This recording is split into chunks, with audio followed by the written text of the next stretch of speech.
I don't care what you did. It's not too late. You can start again. I don't care where you've been.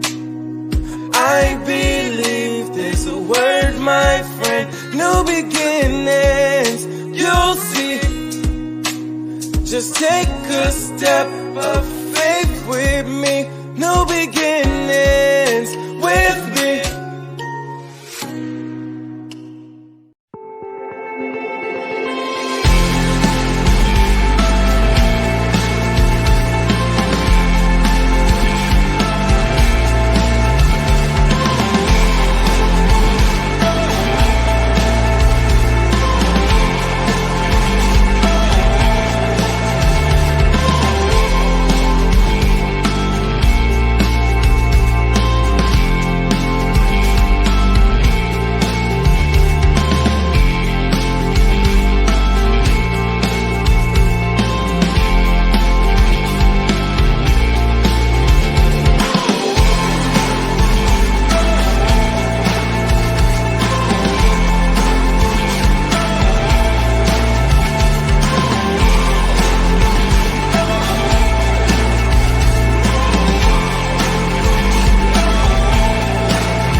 Hello, everyone. I pray you all are doing well today. My name is Chavon Anette, and I am the host of the Power and Grace Leaders podcast. And I am super excited because this is a special occasion today. I have some amazing and phenomenal leaders that you are about to hear from. Many of you are used to hearing my voice, but today I have some experts that are going to be sharing with you all some amazing insight, information, experience from their perspective as leaders. And we're talking today about silencing those negative voices within to show up in the world as the leader that God has called and created you to be. And so my name is Chavon Anette. I, again, am the founder and CEO of Power and Grace Leaders, Inc., the Power and Grace Leaders, Inc. movement. I am super excited to be here. I am the fire leadership coach,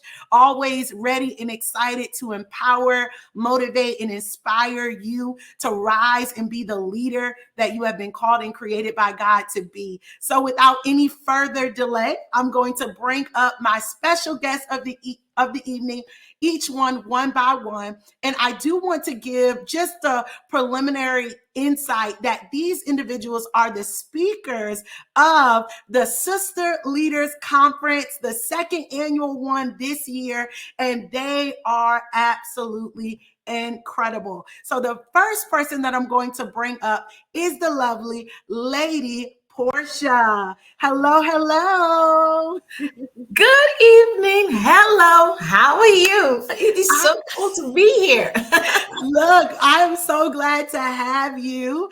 And so if you would just take a moment to introduce yourself to everyone tuning in today. Sure. Well, good day, everybody. I am Lady Portia, and I am a brand and business strategist, a best-selling co-author, international speaker, and a minister of the gospel. But I'm also the founder of She Ministries. And for those who do not know She Ministries, we are an online community for leading ladies of royalty. Yes, leading ladies of royalty. And we help those leading ladies in society to balance life, balance business. But whilst we're doing that, we are helping them to heal from their secret struggles of life. But I believe my biggest mandate on this earth, my biggest mandate, the one that I enjoy the most, is to help in ladypreneurs like yourself to, number one, unleash their inner boss abilities, inner boss qualities, creating that life that they so desire, and helping them to transform their business, their life for the better through coaching using biblical principles. That is my mission, to help them to get transformed, but using biblical principles according to the word of God. I love it. I love it. We are so happy to have you here today on the Power and Grace Leaders podcast. And so next up, we have Dr. Carla Franklin. Hello, Dr. Carla. Hello, how are you? Good evening, everyone. I'm so honored just to be here with you on this evening. Look, we are so glad to have you. Dr. Carla, tell us a little bit about who you are. Yes, I am Dr. Carla Franklin. I am an author of a book entitled His Glory Revealed After This.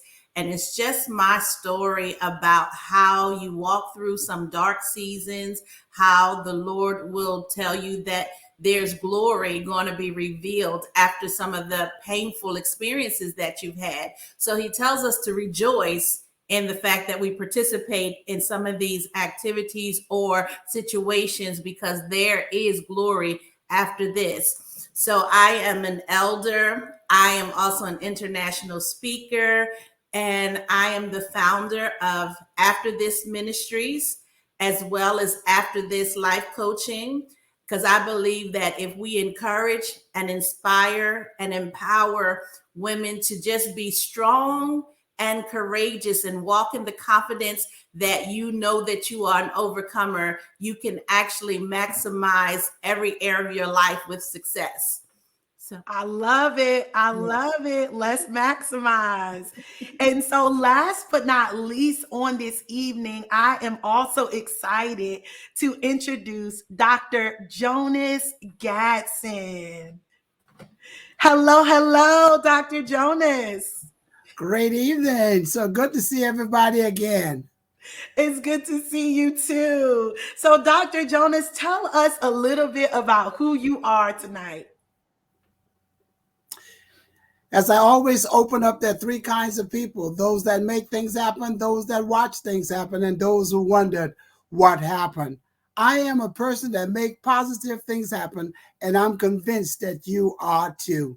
I come with 30 years of corporate experience with two Fortune 500 companies where I train over 8,000 employees from 69 different countries, got the Trainer of the Year award. I'm an international motivational speaker and author of 5 best-selling books, soon to be number 6. I'm writing a brand new book now on mastering your message. I created my own company, Partners for Purposeful Living, and I got 4 principles that drive it: is education, inspiration, transformation, and motivation, in that order. And my motto is, since greatness is possible, excellence is not enough. Go for greatness.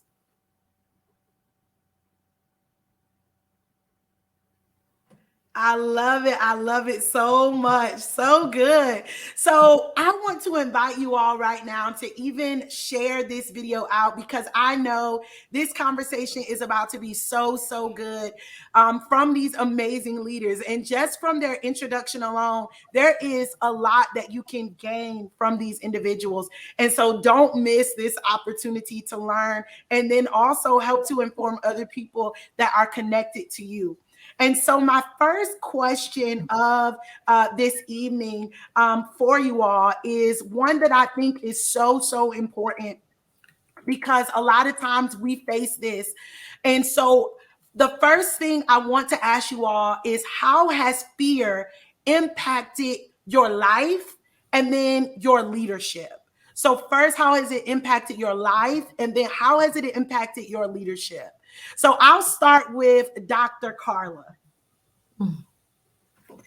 I knew I was going to hot spot. But you know, when I think about my life, I just think over the years, fear has just paralyzed me from thinking that I was good enough. Fear made me feel like other people were more qualified than I was, or people were more pretty than I was. And so I wasn't the person to be accepted. And so I spent a lot of times just backing up. I felt like I didn't want to participate in any events for the fear of being rejected.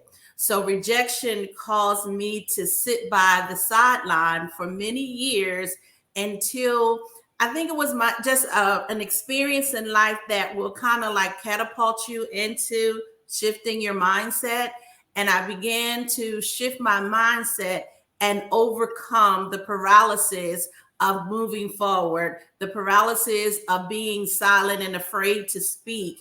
And I tell you, when that light bulb went off, it just really changed the whole direction of my life, so that even with fear, you talk yourself through your vulnerabilities, and you give yourself the confidence that you look back and see that we've conquered this ground. We made it through this test. We made it through this trial. We were able to speak, correctly, and make an impact in the lives of other people. And so it gives you an assurance that, sure, do it afraid, sure, do it with all the apprehensions, but know that there is power in your voice and power in your message, and somebody needs what you have in your mouth, and you can't afford to be silent any longer.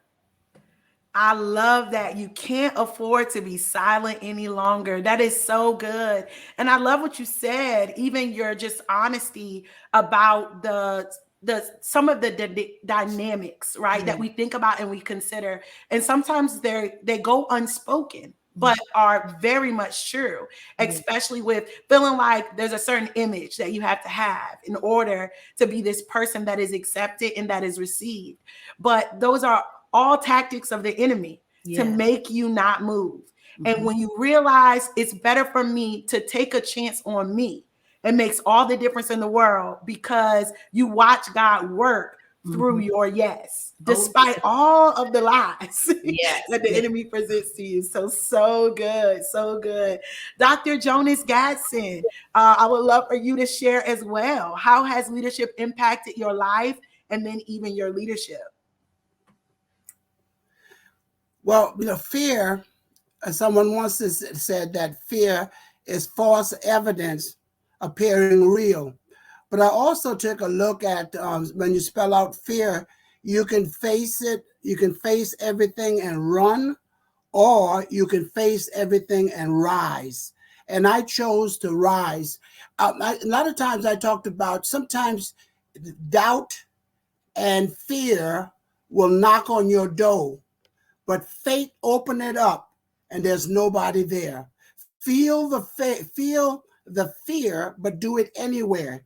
And then what I've learned, that if I feed my faith, then I'm going to starve fear to death. And as one person already said, I have a message, and I'm glad that I didn't allow that to paralyze me. Some people say, well, when I get ready to speak, I got butterfly in my stomach. Well, I teach you how to get those butterfly to fly in formation, because this is your time and this is your turn. See, and even though you're doing things that you love, there are always going to be some hesitant, but you have to create the kind of future that you desire and that you deserve. And then learn how to turn your stumbling blocks into stepping stone, to turn your obstacle into opportunity, and then to turn your scars into stars. And see, so what I have, the world is waiting for it, and I'm so fired up. I'm not gonna let fear stop me anymore, because that's just a small obstacle because one of the books I love, he said, if you develop your gift will take you in front of kings. And then he said, life and death is in your tongue. And so I'm going to speak it. That's why I'm so fired up. I'm fired up. I'm ready to go, ready to glow, and ready to grow. So this is our time, and this is our turn. I love it. I love it. I would invite someone in the comments just to put that this is my time and this is my turn. I love that so much. And you said something so good. I love when you said, when faith opens the door, that fear is not even there. And Mhm. so it's the enemy trying to stop your faith from just opening Yes. the door. And I love that. So you have to fuel your faith. And I love that you said, be able to position yourself to have the life you desire and deserve. I love that so much. Megan Welch is here in the comments. Turn your fear into faith. She said, Yes. this is my time and this is my turn. That's right. That's right. I love it. So next up, Lady Portia. Lady Portia, share with us your thoughts on how fear impacted your life and then your leadership. So I want to speak to the women out there, because if you are a woman in business, and I would say it's time to stop living in fear. Because like our speakers before me said, we spend our time so much comparing ourselves to the Joneses. They do it this way. Oh gosh, I wish I could have. But everybody's fingerprints is different. So whilst we're so busy trying to be like the Joneses, guess what? The Joneses is busy trying to be like you, and you don't know that. So I agree with them. Just take the stand and move forward. So I would like to say fear of failure, fear of success, fear of not being good enough. These are all common fears. If you tell me, just like Dr. Jonas says, you're going up on a stage and you don't have butterflies in your stomach, I don't know. I listen. Then you must be a cut above the rest, because we all have that little something that just grips us. But then guess what? When it grips us, it makes us know that we are ready for it. All we have to do, like Peter, is step out of the boat. So whilst it's perfectly normal to feel all those anxieties about the things, it's also not healthy to let fear dictate every decision we make. So after all, what's the worst? Come on, let's just think about it. What's the worst that could happen with your fear? You fail, so what? You guess what? You stand up. You succeed. Hey, you still took the step. You learn and grow from all of those experiences. So for me, what fear has taught me from a leadership standpoint is to be that fearless leader who is not afraid to fail. As we know, the most successful people in the world have all failed at some point. You haven't heard one successful person say, I was born, I did everything right, I did this and I did that, and here I am. No, they all have some form of story that they didn't get it right. They failed. Some of them failed even more than 2 times and still, came out on the other end. So for me, I would say being a fearless leader who's not afraid to fail and to learn from those experiences. Number 2, I would say a fearless leader that embraces change. Change is inevitable. And if we within the things that hold us down, the things that really take us down, if we don't learn from it and try to embrace the fact that we need to change the way we operate, the way we do certain things to overcome it, then we're never going to be the leader that we're called to be. Now, fearful leaders will tell you to resist the change. Oh, baby girl, don't worry yourself. No, you shouldn't transition to this and you shouldn't transition to the next level. That's them. You learn to embrace change. That's number 2. And number 3, it has taught me to be that fearless leader who inspires others.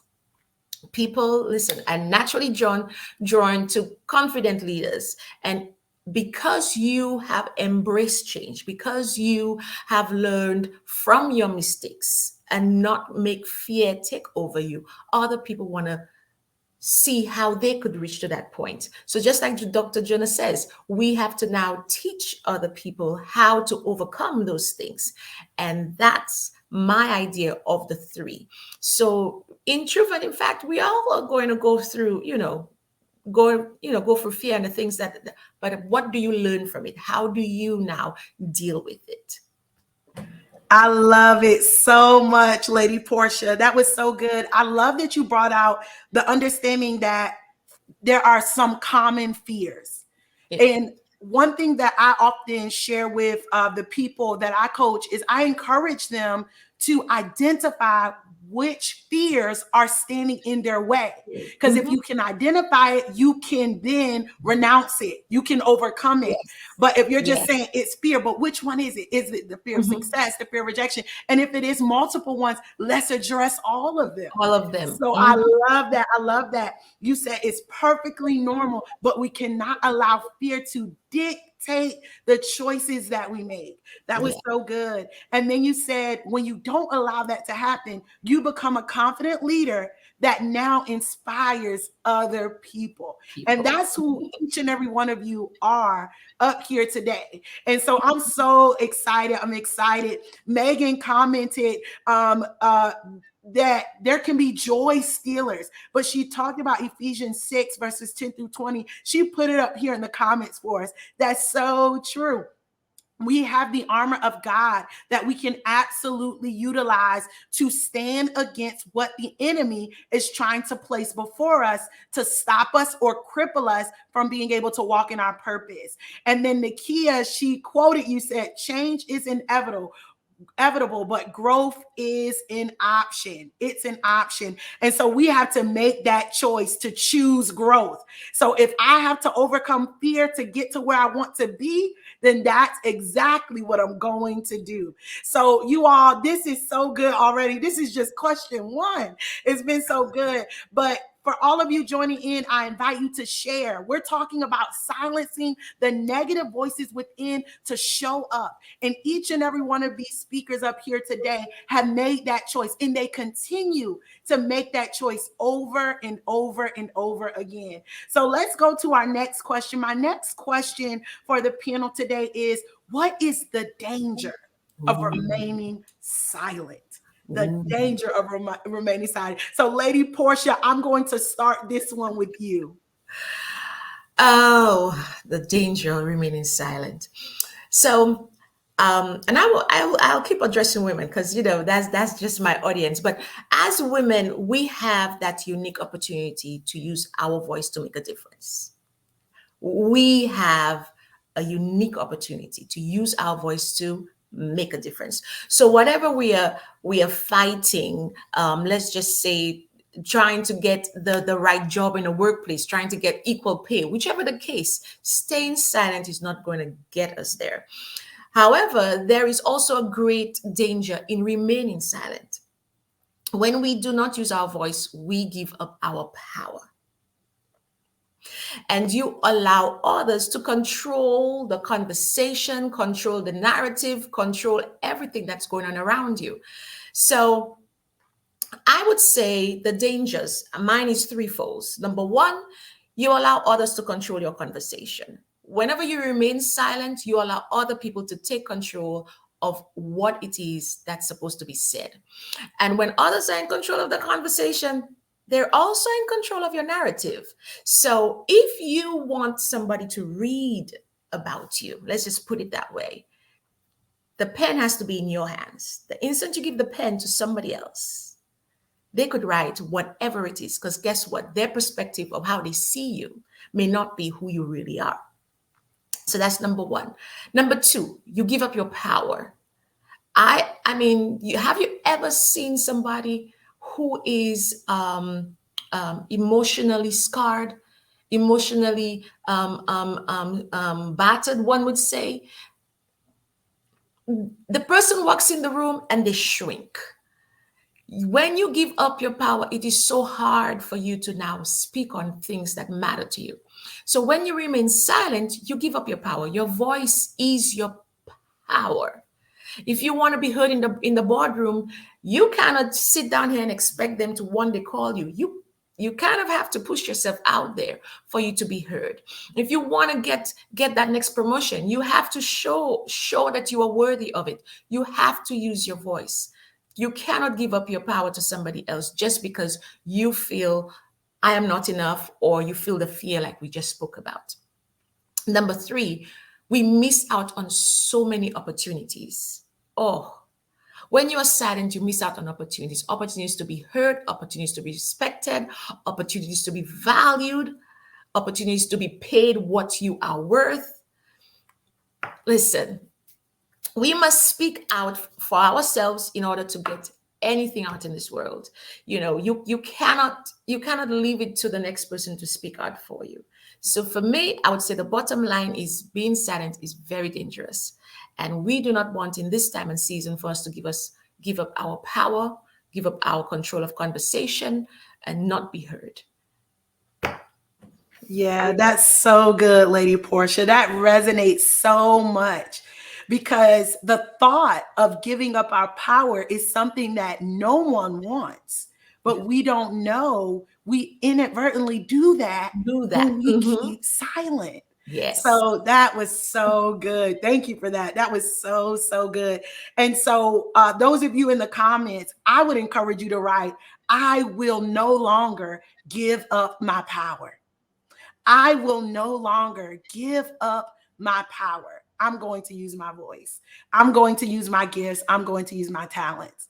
So, so good. Dr. Jonas Gatson, I'll turn it over to you now. Yes. What I want to make sure that we are mindful of is that when you remain silent, first of all, learn have something to say. Now, there are some times that silent is very critical. The Creator have given us two ears and one mouth. So there are some things. Even the book I love says, "Study to be quiet." So you have something to say, but you have to know how to say it. And that's why in my new book, I'm talking about communication. And first of all, is to know yourself. There's an African proverb that if there's no enemy within, the enemy without can do any harm. So work hard on yourself than you work on your job. If you're going to be a great leader, the first person you must lead is yourself. And you have to have something. Where are you going? People say, I got all these people on Facebook following me, but where are you going? You don't even know where you're going in the first place. So know yourself. Spend some time to get to know you. Focus on don't focus on some people say focus on your weakness. Don't focus on your weakness. You're always going to be weak. Learn to delegate your weakness and focus on your strength. And then because we need to hear your voice, we need to hear your story, but you have to know how to get it. See, because we are being bombarded with information, but we are starving for knowledge. I often say this, and then I'll turn back on. I often say this: we are fortunate that many of us have never have to dealt with weapon of mass destruction. Many of us have to, but that's not what's holding us back. What's holding us back is weapon of mass distraction. We are afraid. And by the way, there's so much noise out there.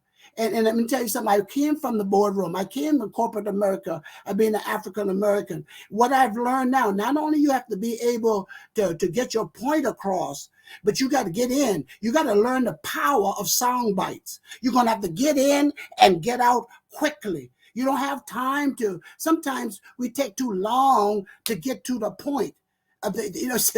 So with being a leader and your dreams, your goals, your aspiration is very, very important. So we need to hear your voice, number one. Number two, we need to hear your value.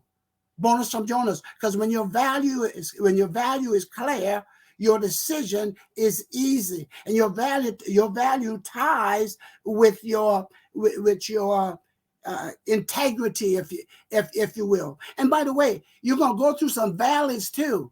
One of the things that a lot of people don't realize, when David talked about the 23rd Psalm, it wasn't as dark as David said, because he saw a shadow. And anytime you can see a shadow, there's light somewhere. Okay, so you are the light. This is your time and this is your turn. So it's time to speak, but learn how to speak and have something to say and speak in a way that somebody wants to listen. You want to speak hope. You want to speak positivity. You want to lift somebody. I say all the time, the only time you should look down on another human being if you're looking down to lift that person up. I like last point. I like what Alex Haley said. Alex Haley that wrote Roots and the movie, all that. He said, anytime you see a turtle on a fence post, you rest assured he had a lot of help. I got where I at because I had a lot of help, and I'm literally now working to help millions of others to live their dreams, their goals, and their aspiration. I love it. I love it. So good. So good. I love that you said the weapons of mass distractions. That is exactly the world that we are living in today. And then I love the fact that you said there is a time to be silent. And that's absolutely true. There are going to be spaces that God will allow you to be in that you're supposed to glean from, that you're supposed to learn from. And I'm excited because in this room right now, on this live, this virtual space, that's who you all are. You all are our voices that we can learn from today. And so we are thankful that you all are not remaining silent. And so I love that you also said it's so important that you focus on your strengths and that you work to be the best leader for yourself first. That's so, so important. And so, next, Dr. Carla, what are the dangers of remaining silent? Well, I want to just really echo everything that has just been said, because when I think of the dangers of being silent, I think of it as in twofold. And the one is when you're silent, you're just like a seed in the ground, and you don't get an opportunity to grow. You don't get an opportunity to be exposed if you remain silent on some issues. And even as we talked about before, there's so much value in who you are as a person that people will never know and experience the truth, the authenticity of who you are if you remain silent. I agree that communication is very key and critical in what we say and how we interact with one another, because it's not always the words that we say, it's how we say it. It's the tone that matters. And when you're talking about being a good and effective leader, it's important that I always say to be wise and harmless. And so when you're wise in the words that you say, and you harmless in the fact that you're always about building up someone. You're not there to tear them down, but you're there to take them to the next level, give them an opportunity to grow, give them tools and techniques so that they can be enriched and be better. And then the other side of that is also what Dr. Gasson had talked about. There's a scripture that says that you need not to defend a righteous position because it will speak for itself. And sometimes we feel like we have to defend everything that we say and defend every action that we take. And oftentimes it is the distraction. It is what gets you off of your game, what gets you off of your kilter, because now you've turned just even in the small increment, you turned away from your focus, and now you're trying to prove what you already know that you are. You're trying to prove something that you already have the qualifications for. Now, if I know that I'm qualified and I know that I'm valued, I don't have to waste my time trying to defend what I know is already a righteous position. And so it takes growth, because you don't get there overnight, because you always feel like, I have to make sure that people don't take advantage of me. Let them say what they have to say. It doesn't take away from who you are. It doesn't take away from what you know, and it doesn't take away from your purpose. Now, when it starts taking away from your purpose, then you might have to say, communicate at a different level. But as long as it does not take you off of your game, take you away from your purpose, then I say, let your righteous position speak for itself. Wow, I love that, Dr. Carla. That was so, so good. I love that you said speak with wisdom, know when to speak, know when to share, and then let your goal be to build up people. And that's definitely what continues to come out as we are releasing our voices, or as we are releasing our sound. What are we releasing? Is it really for the benefit of the hearers? And we have to be considerate of that. And then I love that you say you don't have to defend your righteous position or any righteous position. I think that's so amazing. I've heard so many leaders tell others that you don't have to explain yourself. You don't have to work to convince other people how you're moving. Just move, because the pureness of your heart is going to speak for itself. And so I love that so much. And as you all were talking and as you all were sharing, something really big came up, and I just want to follow up with this. What do you do with competition and imposter syndrome? Both of those things, there's an internal issue, but also that internal issue is also playing out with how we see ourselves in connection with other people. And that can hinder our leadership. Um, Competitiveness can often also kind of bring out intimidation that can turn us into silence. Imposter syndrome can cause us to go back into silence as well, because all of a sudden we don't feel like what we have to say is important. And so, what will you all say if you want to speak more to competition or more to imposter syndrome? You all can address that. But I would love to just pull that out really quickly before we go on to the next question. Let's start with Lady Portia this time. That competitiveness or that imposter syndrome, anything you want to say to those areas? I think the first thing we have to do is to know ourselves. Everybody has that little competitive, twitch in them. They do, and being competitive allows you to, number one, evolve, allows you to grow. Because that's only if it is healthy competition. Now, if you are busy trying to compete just because, you've just put yourself, in a wrong position. And I say that because if we allow ourselves to compete with the other just because of jealousy, just because of what they have, when they say don't covet what your brother has, just because of what they have, now you are out of alignment. You are doing everything out of alignment. So I would say, number one, know yourself. A lot of us in this world, we are moving, but we do not know us. We do not know what our boundaries are. We do not know what ticks, what does not tick, what works, what does not work, what the purpose is. A lot of us are just walking the face of this earth and just que sera, sera. When you find out who you are, you do not have to. And like I said before, our fingerprints are so different. Yes, and what's the story we heard about all the breads on the shelf? All these different companies doing what? Bread. And each of the breads, in my opinion, taste the same way.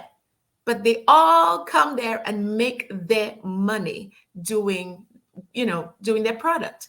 You don't have to compete.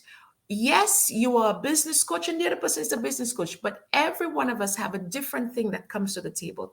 The Lord gives each and every one of us a remnant, meaning each and every one of us have the people that are connected to our voice and what we say and how we say it and what we do. So I would say get to understand and learn you. Learn who you are as a person, know who you are in Christ, know who God has called you to be, and stand firm on that. So good. So good. Know yourself and understand we all have something unique to bring to the table. And I love that you brought out healthy competition. There are certain things that we can feel like are always evil, straight across the board, but healthy competition. I love that you brought that out.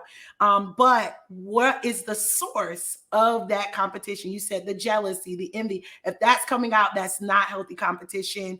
And now the purity of your heart is in question. And then not only that, there's probably some more growth and development that needs to happen within yourself.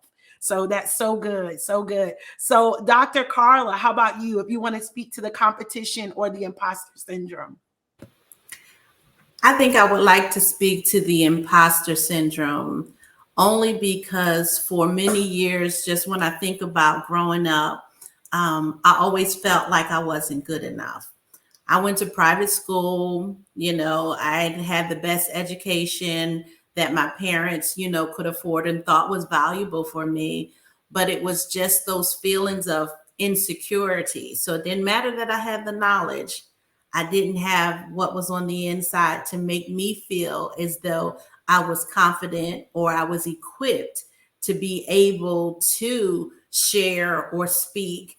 But then I think I'm in my 50s, but I think it was sometime in my late 40s that I learned through trials and I learned through trauma that there was more to me.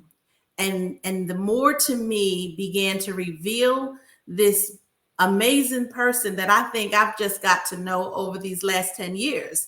And I think that she has just really been a valuable asset, right? So when you start internalizing your faults and you start internalizing your fears and you internalize what people thought and said about you, then it will always keep you limited. It will always keep you in the box. One of the greatest deliverances that I had was to be delivered from what people thought about me.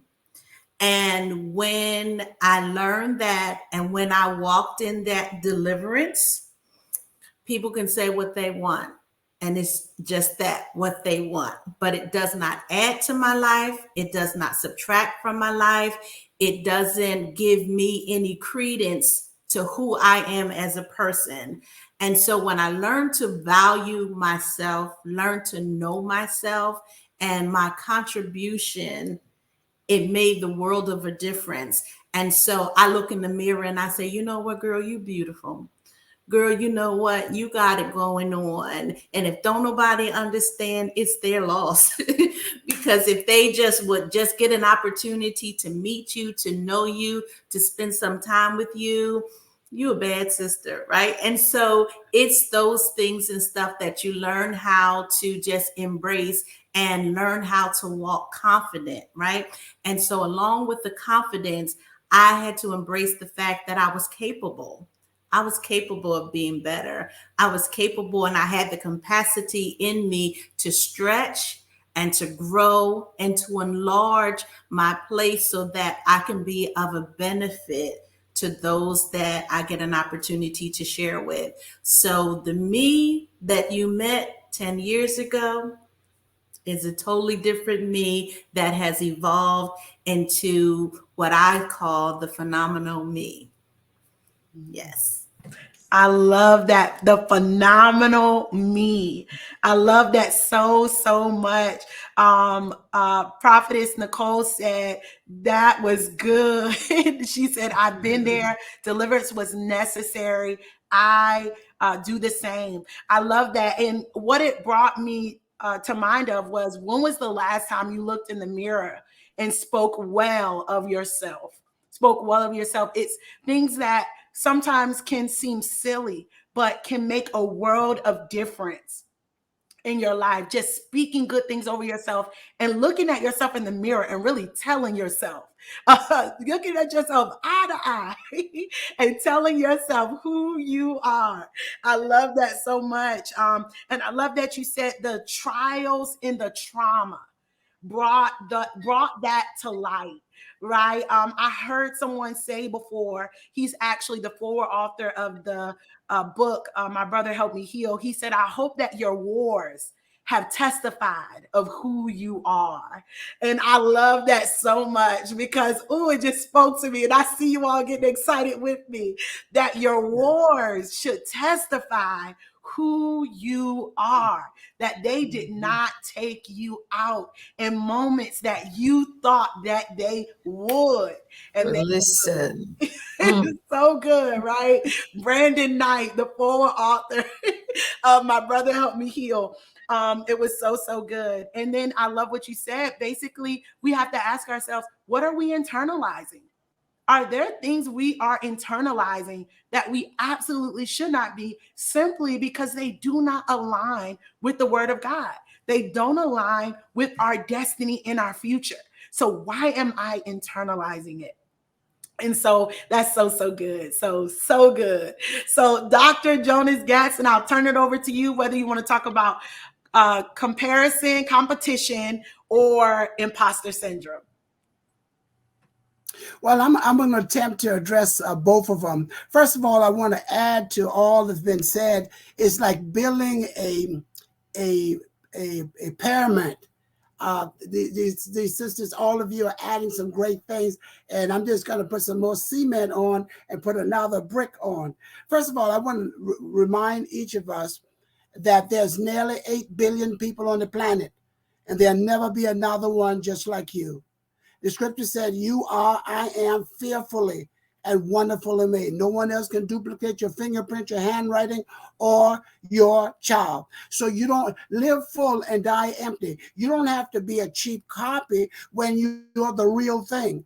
I don't view people as my competition because I don't come from the place of scarcity. I come from a place of abundancy. And when you come from a place of abundancy, there's enough for all of us.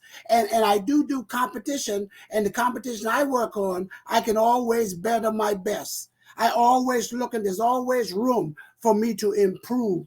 I'm learning from all of you. The next time I do an interview, I'm going to be better. When I speak later on this month at the Sisters Gathering and being one of the authors that endorsed the book, I'm going to be a better person because, but you don't have to try to be a cheap copy of somebody else. You are an original.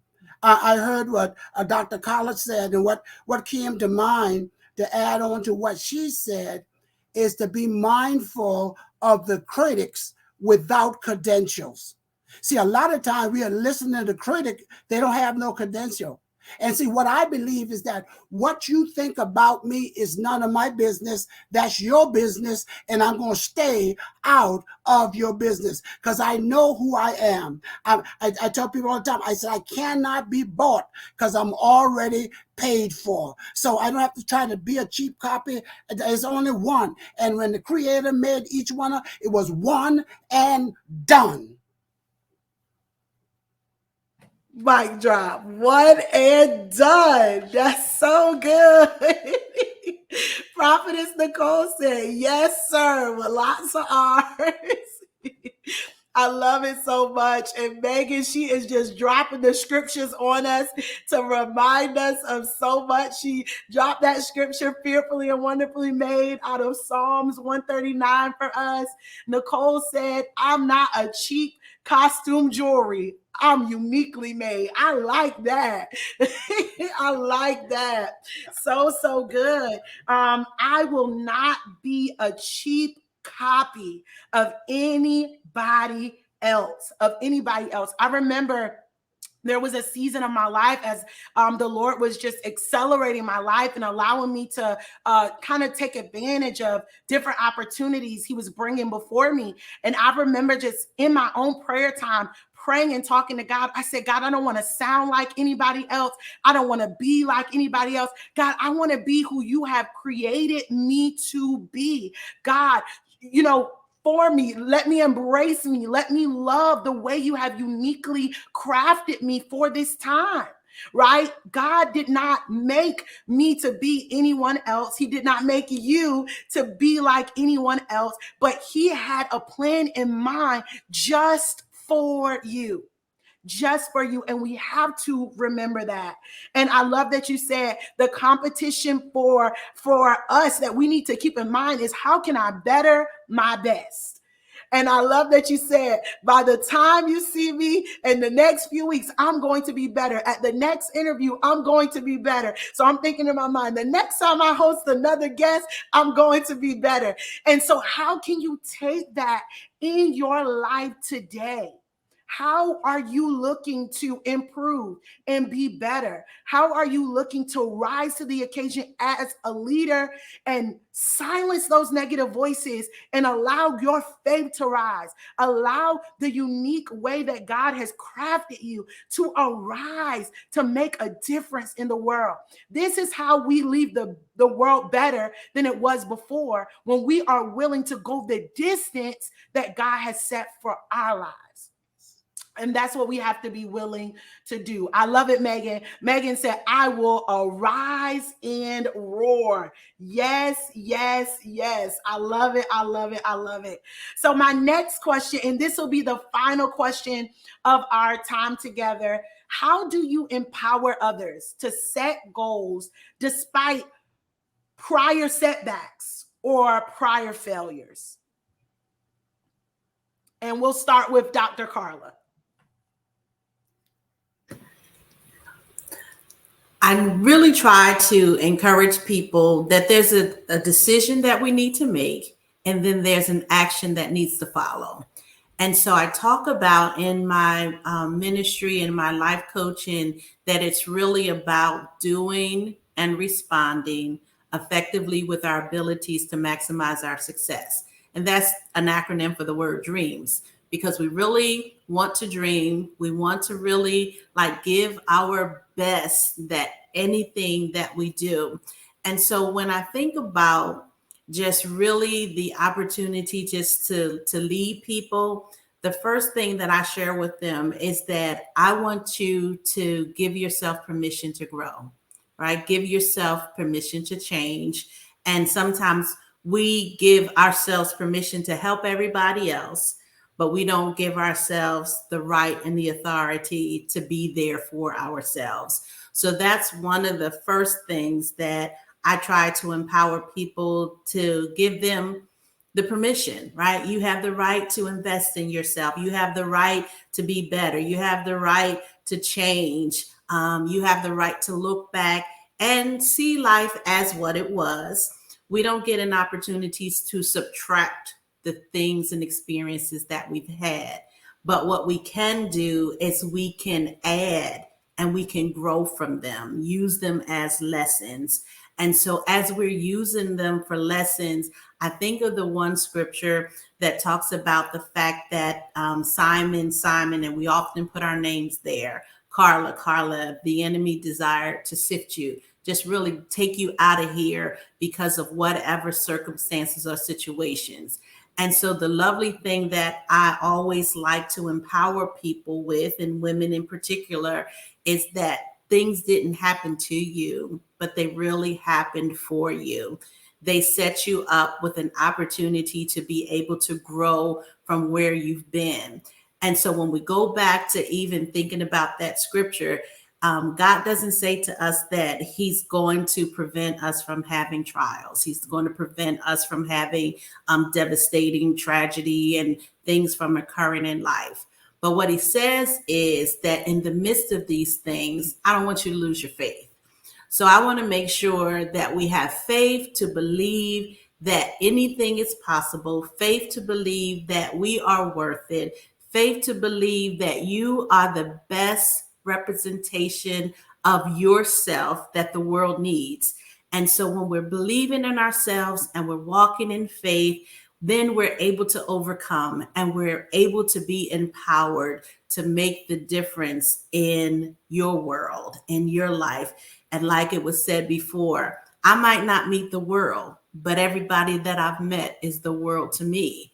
And I want to make sure that they're doing and responding the best that they have to give, so that this is the best life ever that they have to embrace. So thank you. Wow, absolutely incredible. I love that so much. I might not meet everyone in the world, but everyone's world just make a difference. Yeah, I love that so much. I wish I had wrote it down. I have to go back and rewind. So I can write that down. That was so good. Everyone means the world to me. Was that it? Thank you, Holy Spirit. That's it. But that was so good. That was so good. And that everything in your life has happened for you. Has happened for you. That was so, so good. So thank you so much, Dr. Carla, for that. So next, we'll turn it over to Dr. Jonas Gadson. Yes, there are four quick things I want to leave is that I deal with in my company, Partners for Purposeful Living.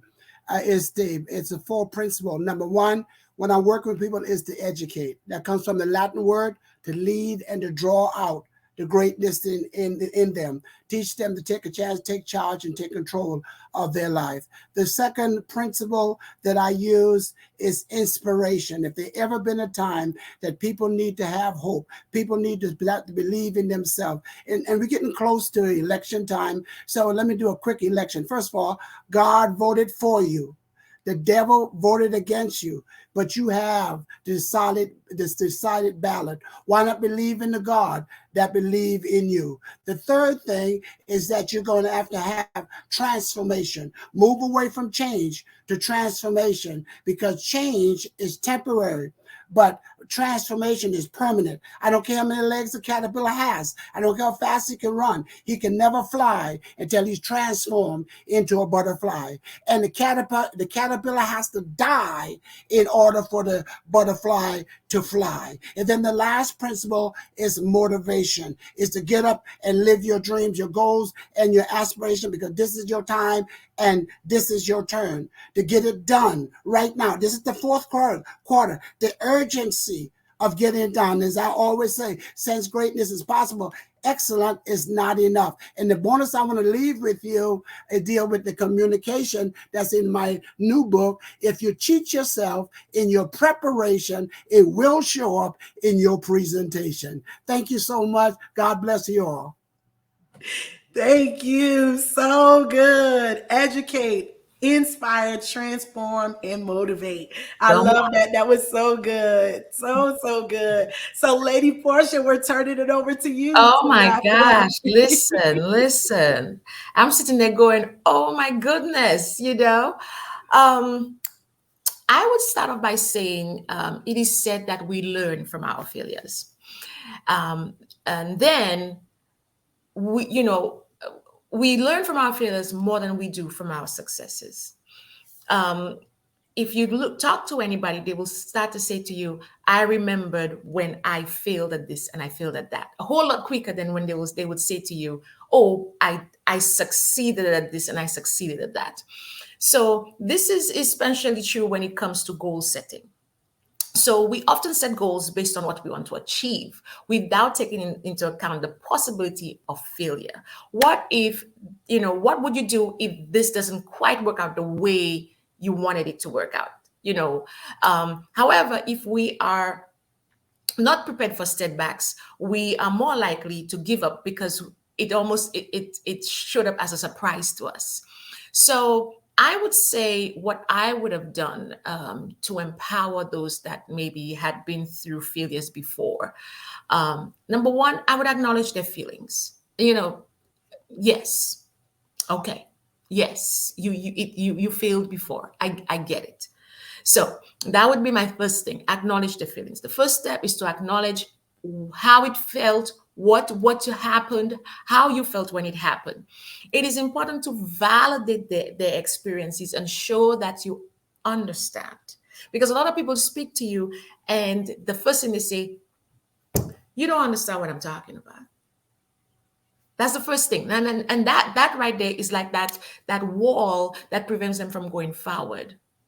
So you let them know, yes, you failed, I get it, and it wasn't feeling great.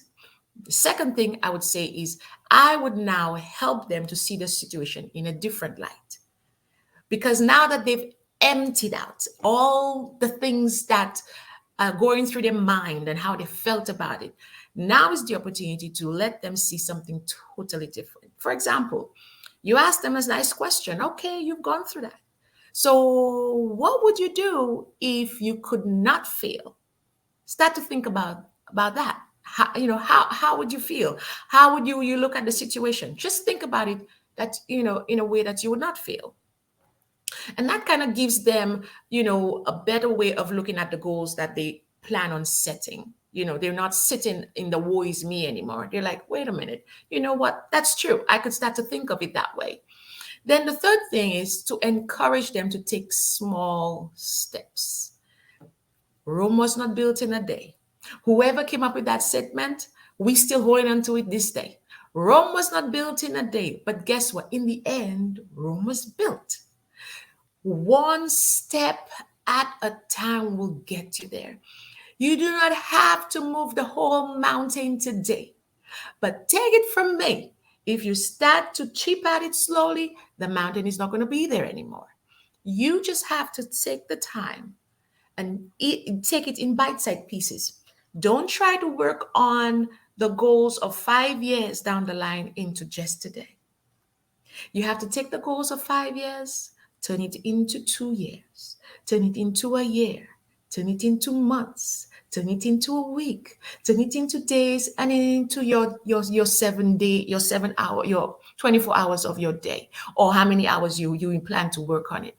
But you cannot take something that's huge and work on it in one take. It's not going to get, you're not going to be successful because you're going to fail at it, unfortunately. So setting goals can be difficult, especially if we experience some setbacks before. But if you go ahead and you think about it, you put your feelings out on the table. Yes, we did it. We start to think of it positively instead of a negative way, and we take small bites, we are going to be able to accomplish what we're supposed to. Thank you. Absolutely wonderful. Absolutely wonderful. Learn from our failures, understanding that is oftentimes the best way in which we learn. How Yes. do we navigate from that space that we were in? Prepare for setbacks. Yes. Prepare for moments where, hey, it may not turn out as I thought it would. Yeah. Prepare for that, because a lot of time that's taking the next step of strategy. Yes. Doing that strategy is this: if it goes this way, this is how I'll move, but if it goes that way, this is also how I will move and pivot in order for us to get to where I believe that God is calling me to be. And so that's so good. So I love everything that you share. It is an action step, bit by bit by bit. And if we're willing to take the necessary steps to keep moving forward, we become unstoppable. We become unstoppable. And I believe that's what each and every one of you have decided to be, that nothing will stop you from being able to make an impact in the lives of other people. And so we thank you for all that you all are doing, being a sounding board for so many to rise up in this hour, to be their absolute best, and not to allow fear to silence them another day. And so thank you all so much for coming on with us. So we're just going to close out by allowing you all to just take a moment to share how they can connect with you after this time together. So we'll go Lady Portia, then Dr. Jonas Gatson, and Dr. Carla Franklin. Oh, thank you. Listen, I enjoyed today. I really did. I learned quite a bit just listening to the two speakers and yourself. So if you would like to, and I shouldn't say if, when you are ready to connect with me, you could go to www.portiabasham.com, and within there, you will be able to get information on how to build your business from the ground up, even into branding. But most of all, you would be able to get the opportunity to work with me on one-on-one whilst we sit down and put your brand strategy together. It's all well and good to have a business. It's all well and good to try a thing or two. But when you're ready to evolve, when you're ready to pivot, you need to know what your customers are saying, who you are really called to. You need to get that clear message together. And you also need to do the one thing which is so important, how to emotionally connect to the clients you're called to. So when you are ready to book that brand strategy call, visit portiabasham.com. I'm looking forward to working with you soon. Thank you so much, Dr. Jonas Gatson. Yes, again, thank you very much for this privilege and the pleasure to be on this powerful panel on this marvelous Monday. The way they can get in contact with me, of course, I'm offering also a free gift. They can go to my website, www.jonasbonus.com. That's www.jonasbonus.com. I'm on LinkedIn.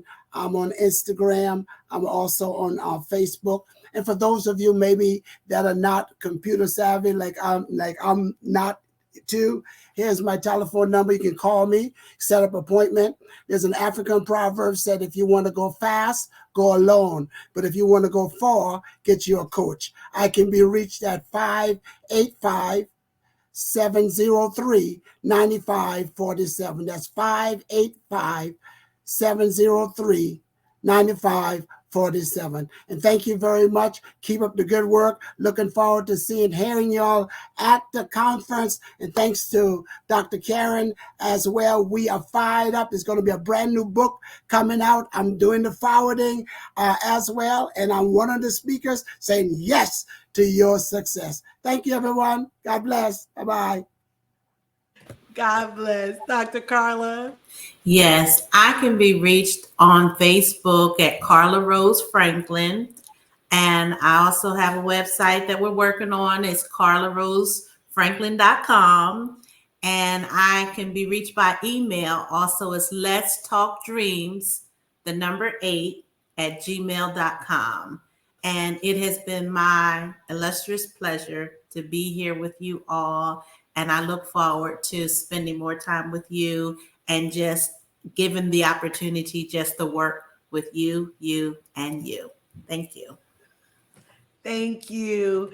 And you all, again, these lovely panelists are going to be speakers at the Sister Leaders Conference. It's going to be absolutely amazing, hosted by the lovely Dr. Karen Hills Pruden. You do not want to miss this event. This is the second annual Sister Leaders Conference, and it was great last time, and it is only going to the next level this time around. And so make sure we are 4 days away. 4 days away from the conference. And guess what? You can get in there even still today. All you have to do is go to www.sisterleadersconference.com/register to register now. It is happening this weekend. So if you enjoyed this amazing panel, it's going to be these individuals you'll see again and many, many more to be able to continue to gain the knowledge, the empowerment, the encouragement, the inspiration, the motivation, the transformation. Dr. Jonas Gadsden, I'm taking all of your words because they're so good. Get everything that you need to just continue to soar and go to that next level in this season to finish the year strong. Just like Dr. Jonas Gadsden said, this is the fourth quarter. And so we need to finish strong so that we can start strong in 2023. So don't miss this opportunity. So again, thank you all so, so much, Lady Portia, Dr. Carla Franklin, and Dr. Jonas Gadsden for your time today. So everyone, we thank you so much here at the Power and Grace Leaders podcast, just for taking some of your time today to join us for this amazing discussion, this amazing conversation. I am super excited about all that is coming as we finalize this year. Make sure you are back with me on Monday at 7 p.m. Eastern Standard Time live. And this lovely show today will be available on the Power and Grace Leaders podcast very soon. So be on the lookout for the link releasing to you all today. Thank you for tuning in. Also, I want to announce the Encore Weekend happening in November 26th and 27th. I am super excited about that. We are going to be celebrating the end of the year together. And I'm really excited because we have some special things coming up. And one of them is the first annual Power and Grace Leaders Awards Gala. And some of you have nominated people people. Today is the final day to put in nominations for different individuals you feel like are deserving of this honor. And so thank you all again for joining in with us. I hope to see you at the Sister Leaders Conference this weekend and at the Encore in November. God bless and see you all very, very soon. Bye, everyone.